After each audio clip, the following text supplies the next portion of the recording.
Hey guys, welcome back. Before I launch into my little rambling for today, I wanted to let you know that next Thursday, September 8th at 3 p.m. Eastern, 8 p.m. British Summer Time, noon Pacific, I'll be hosting the second of a series of free 45-minute webinars that I'm doing, started last month, and they'll run through December, once a month.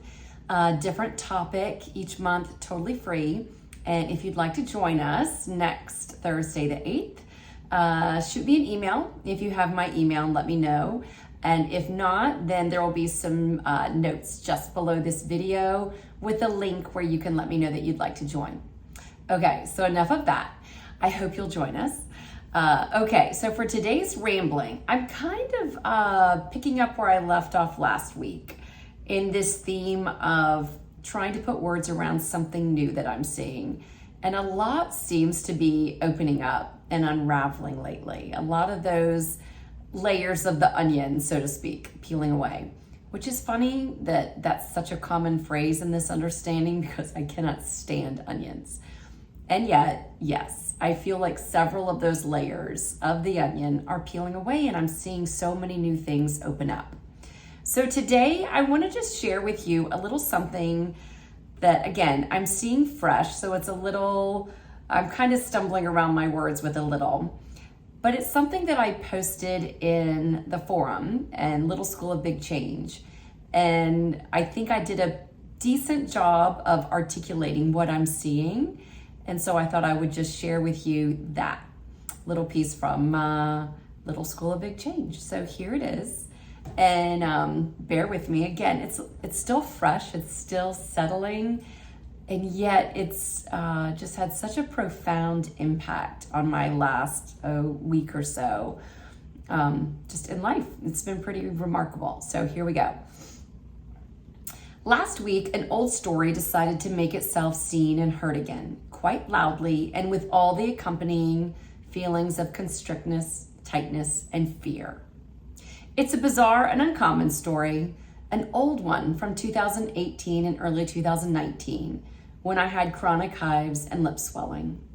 The hives were awful, but the lip swelling terrified me, as in gun to the head terror. From the moment that story came on the scene in late 2017, early 2018, it seemed clear. My life would be so much better without that terrifying story and accompanying symptoms. So when the story began to fade after I took this Little School of Big Change class, I was so grateful. And then it continued to fade away as my symptoms vanished. But the pesky little story truly never went away completely, even after the symptoms vanished almost 3 years ago now.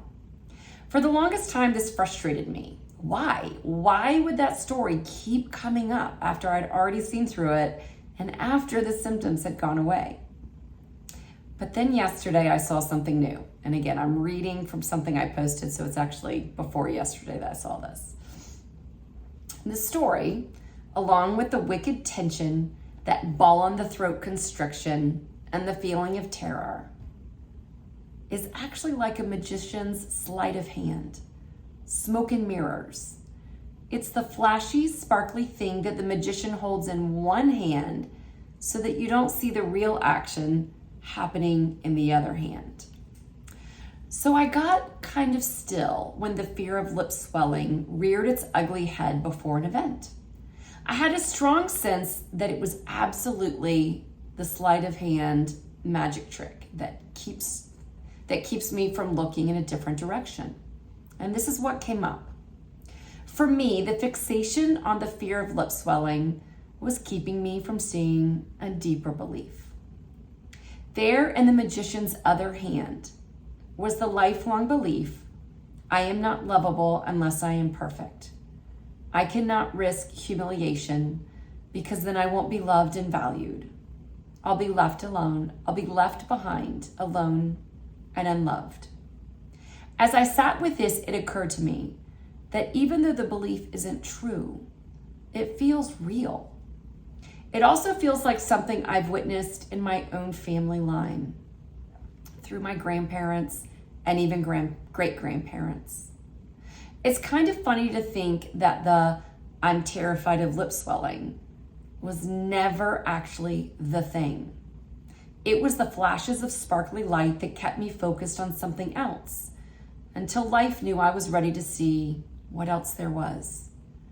Life knew all along that my intrusive little story and symptoms were brilliant.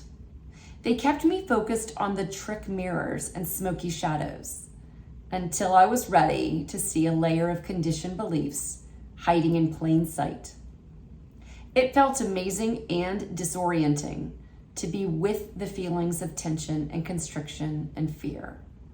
I had a sense that they were there to allow this generations old belief to finally be seen and loved and healed. I kind of imagined myself holding the intensity of the feelings on behalf of every generation before me that couldn't do it, and for every other type A perfectionist who hasn't yet discovered that hidden belief for themselves. Today, I have tried, in quotes, I have tried to bring up that old intrusive thought about lip swelling. I have tried to remember the terror of it and make it come back. Crazy, I know.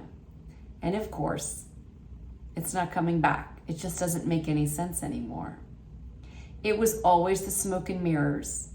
Even during those years when I did have lip swelling, it was still the smoke and mirrors keeping me in the dark and safe until there was a readiness to see what was happening in the magician's other hand.